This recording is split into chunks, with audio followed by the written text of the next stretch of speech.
for some of you, this will be the last time you will hear about forensic accounting.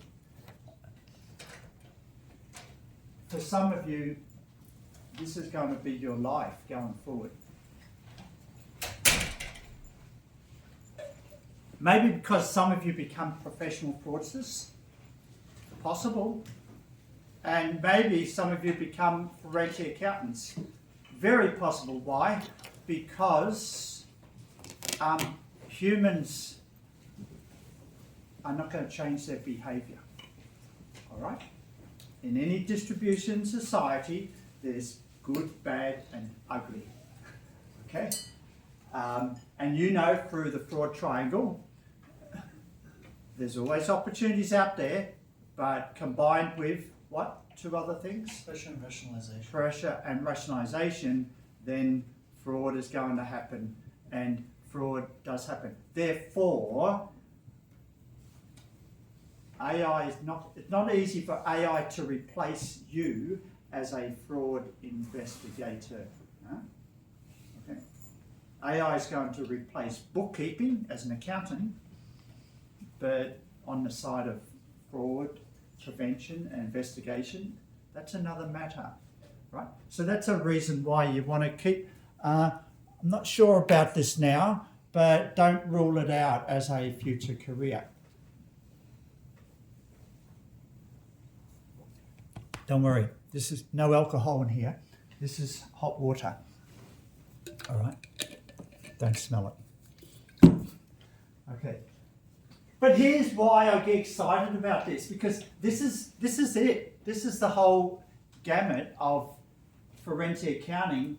And when you first learn something, the hardest thing to learn is the terminology. Okay? And what we started this unit with was with that triangle, all right? The pressure, the rationalisation, the opportunity. And then many of you in your groups, when you were presenting, you said, oh, no, there's not 3, there's 4, there's capability. Then another group came in and said, no, it's not 4, there's 5, it's capability. And what was the other one?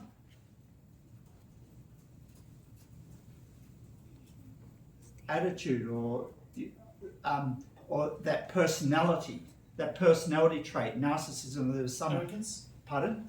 Arrogance, exactly, all right? And suddenly, you're digging deeper as you did those case studies. So great efforts on that. I didn't teach you, though, not that the MCQs are going to ask you about the 4 and 5 frameworks, but that's where it starts. You started with 3. You start simple, all right? But what I like about this is that for the most part, the textbook and a lot of the questions will cover a lot of asset misappropriation, and maybe there's one question on financial statement fraud. You may be asked to do horizontal or vertical analysis. Okay, horizontal, change over time. Okay, vertical, proportionality between what? Revenues, expenses, and all different account balances, right? And you look at those proportionalities at different points in time too. Have they changed too? All right. So, that's the big thing to come out of financial statement fraud. But I love this, the asset misappropriation. We love that because once we start talking about asset misappropriation, we've got the skimming that come trying to catch the money before it comes in. Then there's the money that goes into the accounting books and then you steal it. Then you've got to hide it. If you catch it before it comes in, there's nothing to hide because it hasn't been accounted for. You with me here? All right? So it's always better to try and do that. Or you can try and do fraudulent disbursements, all right? You actually get it going out, all right? In, during, out. That's the best way of explaining what we mean by asset misappropriation, all right? So the in is skimming, the during, where you take it, that's larceny, and out, fraudulent disbursements. We didn't have much time to spend on corruption, there might be an MCQ question on that, but not a long answer question on corruption. But we love corruption too because there's 4 of them, and we see corruption every day. A simple corruption is conflict of interest. Okay? For example, a conflict of interest may be, you join my unit, you have to buy my textbook. All right? That's a simple conflict. It doesn't have to be big. Those little conflicts, people get sucked into them every day. All right? That's conflict of interest. It doesn't have to be $1 million. Okay? University professors have been fired because of having conflict of interest like that, forcing their students to buy their own textbook. You know, stuff like that, right? So, and that's under corruption. You think, wow, such a little thing, that's under corruption? Yes, that's what we mean by conflict of interest. Right? We love our bribery because that's the opposite to extortion. Okay? Bribery is sort of past tense, extortion is future, all right? If you don't do this or else. But bribery is, if you do this, I'm going to give you this. Are you with me? All right? They're kind of opposites. And in between, got illegal gratuities. So when you see it like that, 3 types of asset misappropriation: horizontal and vertical analysis, financial statement fraud, and then you've just got 4 parts of corruption. Wow. That's it. It's easier. It feels easier. It feels, it feels digestible. Right? It's not as big as the textbook, because the textbook is a big textbook. Okay? I listened to that textbook end to end, audio 4 times before I taught it last year. Okay? I know many of you haven't got the textbook, and I didn't force you to buy it, but you could have. If you're interested in going further in this, I would recommend that you do that, because when you do, you get the audio version. And that audio version is probably better than my PowerPoint videos. All right. Okay, so that's your overall. So then we go into individual ones. The most exciting, what's the most exciting slide that I presented to you this semester? What was it? Money slide. The money slide, or the first money slide. All right, so the first money slide, and we can call this not control activities, but it's a way of we're talking it's sort of the culture of control type thing, right? Why? Because we've got this side is the soft side and this side is the hard side. So the hard side is the eliminating fraud opportunities, right? Right? But this side is about creating a positive culture of honesty, right? Okay, so this is all about the norms and values, all right? And this was about eliminating opportunities, okay? But what we soon learned that's different from, you know, this money side is different from control activities. Like when we say control activities, activities is a verb. It's what you do. All right. This is about what you create. All right. You're creating that honesty. You're creating the expectation that the opportunities in this firm are very, very minimal when it comes to trying to either skim, larceny, or disbursement. You with me? All right, as an employee, like there's only 3. It's only 3, right? Skimming, disbursements, skimming, larceny. Okay, you with me? All right. So you're trying to minimise. You take away those opportunities, and then you create a culture of honesty where everyone is supporting each other, but supporting each other's honesty, and hopefully, you know, you've got whistleblowing policies in here too. You've got policies there will penalise you and take you to the police if you get caught or something like that. You know, so there's punishments involved. You know, you're not going to get away with it. All right. So that's culture of control. But that's different from control activities, because control activities is really a way of implementing maybe one aspect of eliminating opportunities. And this is where you got into, remember, this is your auditing side, isn't it? This is the boring auditing side, right? SAPID. Okay, so what's SAPID again?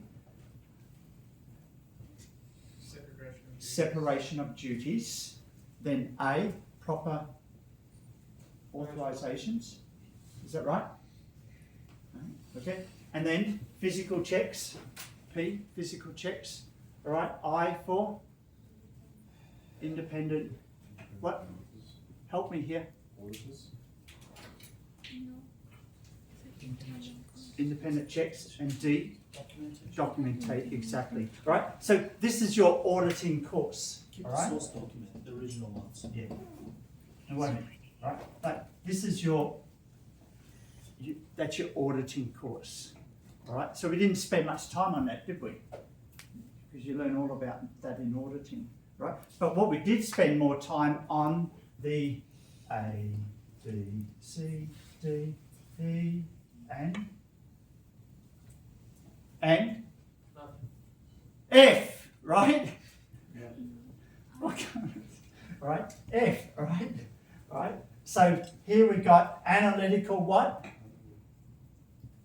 Analytical what? Anomalies. Right? B, behavior. C, internal control. D, documentation. Accounting documentation. All right? And E, extravagant lifestyle. F, tips and complaints. All right? So this is different from auditing. This is all about symptoms. And why do we care about symptoms? Because once we start to see something in the symptoms, suddenly we're going from, we've got prevention here, right? We've got prevention here, and then suddenly we've got detection, right? How do we go from prevention to detection? Well, we're looking for the symptoms, okay? We're looking for the symptoms, aren't we?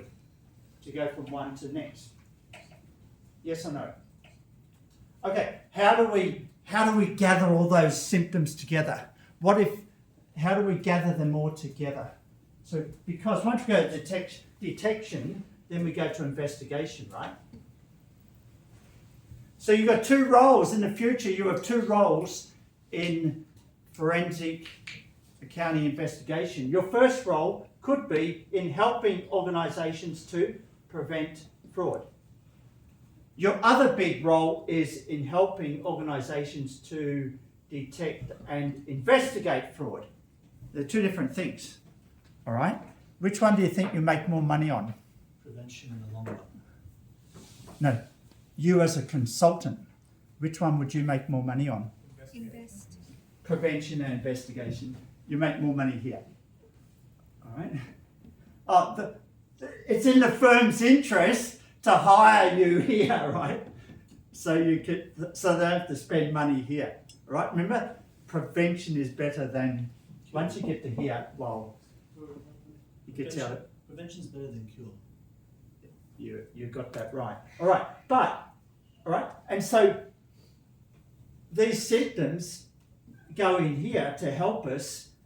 Do we need to detect anything? Is there some fraud that we need to detect? Is it just behavioural but none of the others? Oh, maybe that's the way that person behaves all the time. Maybe they are a bit strange all the time. All right? We don't see extravagant lifestyle, nothing wrong with documentation, the internal controls are okay. Then that's all right? Everything's normal. But once you start to get 2 or 3 of these coming along, what do? We put that into our second money slide. What was our second money slide? Help me, what was our second money slide? Am I talking to myself? It starts with V and C. What do we call that? Help. First money slide. Culture of honesty, eliminate fraud opportunities. Second money slide. What is that? Vulnerability chart. Louder. Vulnerability. Vulnerability chart. Exactly. All right. So remember, I told you that if you're hired as a forensic investigator at the lower level, they're the two things you need to know very well. A vulnerability chart. Is something you're hired to investigate. What do I do? Where do I start? Get your vulnerability chart out and just start filling it out. Because it's like a checklist of, you know, who are the likely fraudsters, all right? And do they tick the boxes on any of these symptoms? Are you with me here? It's a checklist. That's why it's a second money slide. Remember, the money slide is what makes you the money. Okay, not just theory. You with me here? All right, money slide, practice. People pay for your knowledge on that slide. Why do you need to fill out vulnerability chart?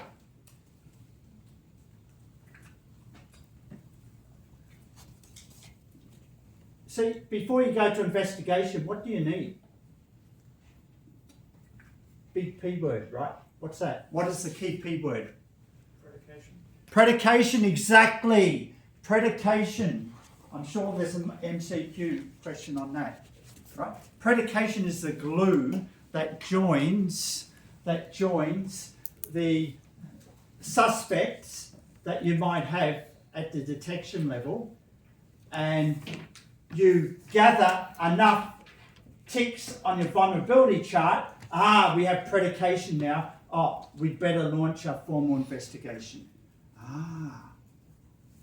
Can you see that this is not just a collection of theories? There's an actual process you go through. Isn't that amazing?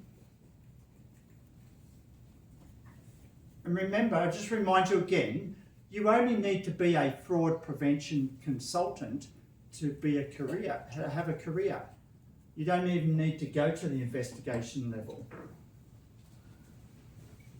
I would say, and it's a miss of me, not really because we didn't have much time, on a more advanced forensic accounting unit, we should spend more on cyber security. Like, that's just going to get bigger and bigger and bigger as we go forward. All right? Because of the internet, because of AI, because just more fraud happens at a what? Distance. Digital learning. All right? And that, like, if you can get expert on cybersecurity, stuff like that, wow, there's your career. So don't stop learning on this, all right? Your career is there. Predication.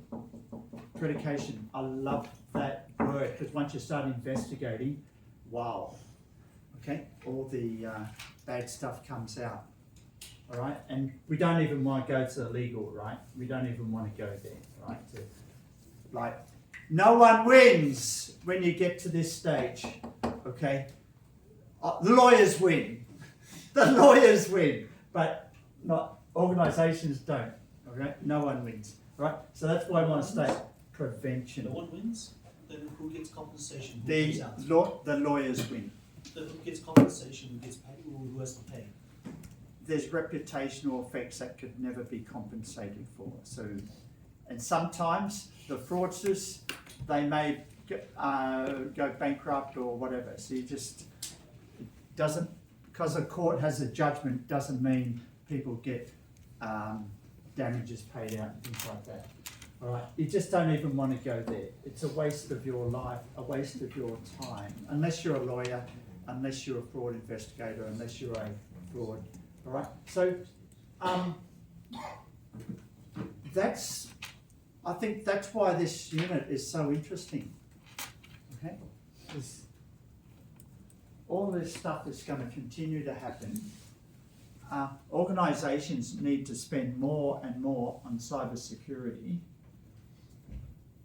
but they don't know how to spend it, where and what. So they need you as consultants to come in, maybe on cyber security, maybe on just other elements of fraud prevention. And then that's your career. The growth areas, or the areas in accounting firms that haven't changed over time, are like liquidations, merger and acquisitions. Okay? Where companies are at threat of going into bankruptcy, they bring the big four in to do the restructure, to get new creditors listed and things like that, to do the turnaround. They make bucket loads of money with that. Okay? It's more like a corporate end of, maybe not a result of fraud, but definitely a result of mismanagement. Big four accounting firms make a lot of money in that space. All right? Forensic accounting, another big area. You should be excited.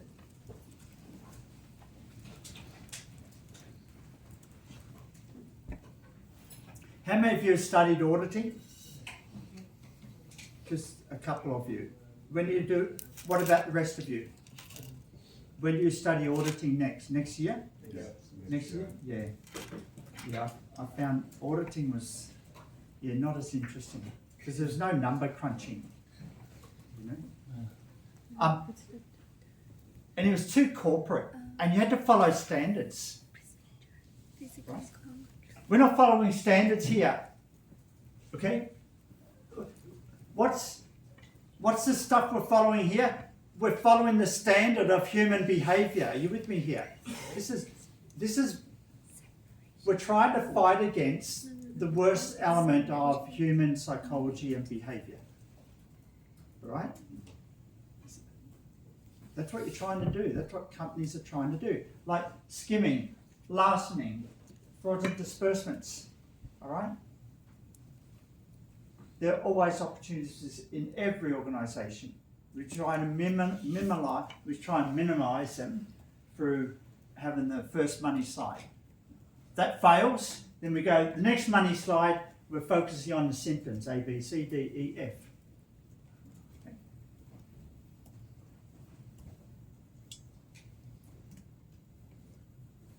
How many of you have got a handheld calculator? Handheld calculator. Okay, so bring that into the exam. Is it open or closed book? It's closed book.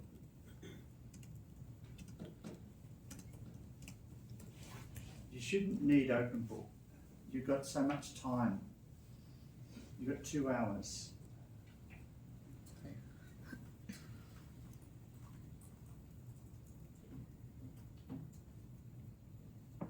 All right, let me just stop there for the moment. I'm